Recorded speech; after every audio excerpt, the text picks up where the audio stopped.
امام بخاری رحمہ اللہ نے اپنی کتاب الصحیح للبخاری میں حضرت عبداللہ بن عمر رضی اللہ عنہ کی روایت نقل فرمائی ہے کہ میں نے رسول اللہ صلی اللہ علیہ وسلم کو فرماتے ہوئے سنا، تم سے پہلی امتوں میں سے 3 حضرات ایک سفر پر نکلے، دوران سفر رات ہو گئی اور بارش بھی ہونے لگی، تو ایک غار میں رات گزارنے کے لیے وہ حضرات داخل ہو گئے، لیکن تھوڑی ہی دیر بعد ایک بڑا سا پتھر لڑک کر نیچے آیا اور غار کے دہانے کو بند کر دیا۔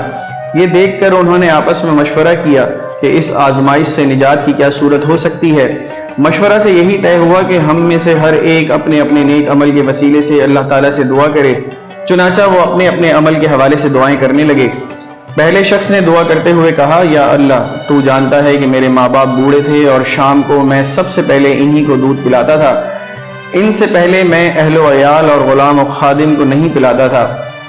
ایک دن میں اپنے جانوروں کے چارہ کی تلاش میں دور نکل گیا اور جب واپس آیا تو میرے والدین سو چکے تھے۔ میں نے دودھ دوہا اور ان کی خدمت میں لے کر حاضر ہوا تو دیکھا وہ گہری نیند میں ہیں۔ میں نے ان کو جگانا مناسب نہیں سمجھا اور ان سے پہلے اپنے اہل و عیال اور غلاموں کو پلانا بھی گوارا نہیں کیا۔ میں دودھ کا پیالہ ہاتھ میں پکڑے ان کے سرہانے کھڑا ان کے جاگنے کا انتظار کر رہا تھا حتیٰ کہ صبح ہو گئی۔ جب وہ خود بیدار ہوئے تو میں نے انہیں ان کے شام کے حصے کا دودھ پلایا۔ یا اللہ، تو جانتا ہے کہ میں نے یہ کام صرف تیری رضا اور خوشنودی کے لیے کیا تھا، تجھے اس کا واسطہ ہمیں اس مصیبت سے نجات عطا فرما۔ دعا کے نتیجے میں وہ چٹان تھوڑی سی سرک گئی لیکن باہر نکلنا ممکن نہ تھا۔ دوسرے شخص نے دعا کرتے ہوئے کہا، یا اللہ، تو جانتا ہے کہ میری ایک چچا زاد بہن تھی جو مجھے سب سے زیادہ محبوب تھی، حتیٰ کہ وہ محبت اپنی انتہا کو پہنچ چکی تھی۔ ایک مرتبہ میں نے اس سے اپنی نفسانی خواہش پوری کرنے کا ارادہ کیا لیکن وہ آمادہ نہیں ہوئی اور انکار کر دیا، حتیٰ کہ ایک وقت آیا کہ قحط سالی نے اسے میرے پاس آنے پر مجبور کر دیا۔ میں نے اسے اس شرط پر 120 دینار دیے کہ وہ اپنے آپ سے نہ روکے۔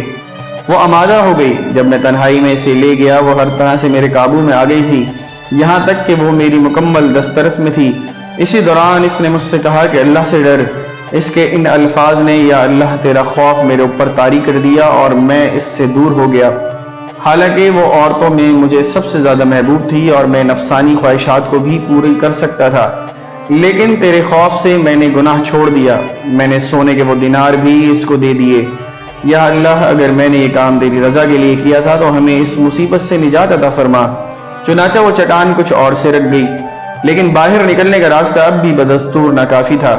تیسرے شخص نے دعا مانگتے ہوئے کہا، یا اللہ، تجھے میری حقیقت حال اچھی طرح معلوم ہے۔ میں نے اپنے کام کے لیے کچھ مزدوروں کو اجرت پر رکھا تھا، سب کی اجرت میں نے ادا کر دی، صرف ایک مزدور ناراض ہو کر اپنی مزدوری لیے بغیر چلا گیا۔ میں نے اس کی مزدوری سے غلہ خریدا، اسے بویا، پھر اس سے بتدریج بکری، گائیں اور غلام وغیرہ خریدے، حتیٰ کہ بہت سارا مال جمع ہو گیا۔ کچھ عرصہ کے بعد وہ آیا اور کہنے لگا، اللہ کے بندے، مجھے میری اجرت ادا کر دے۔ میں نے کہا، یہ اونٹ، گائیں، بکریاں اور غلام جو تجھے نظر آ رہے ہیں یہ سب تیری اجرت کا ثمرہ ہیں، ان سب کے تم مالک ہو۔ اس نے کہا، اللہ کے بندے، مجھ سے مذاق نہ کر۔ میں نے کہا، میں تم سے مذاق نہیں کر رہا ہوں، حقیقت بیان کر رہا ہوں۔ چنانچہ وہ سارے کا سارا مال لے کر چل دیا۔ یا اللہ، اگر میں نے یہ کام صرف تیری رضا کی خاطر کیا ہے تو ہمیں اس مصیبت سے نجات عطا فرما۔ چنانچہ وہ چٹان بالکل ہٹ گئی اور غار کا منہ کھل گیا اور تینوں باہر نکل آئے۔ مشکل اوقات میں جیسے انبیاء اور اولیاء کا وسیلہ دیا جا سکتا ہے، یعنی اسی طرح نیک اعمال کا وسیلہ بھی جائز ہے۔ دعا تو بغیر وسیلے کے بھی قبول ہوتی ہے لیکن وسیلے کے ساتھ جلد قبول ہوتی ہے۔ آپ کو ہماری یہ ویڈیو پسند آئی ہو تو کمنٹ سیکشن میں اپنی قیمتی آراء کا اظہار ضرور کیجیے گا۔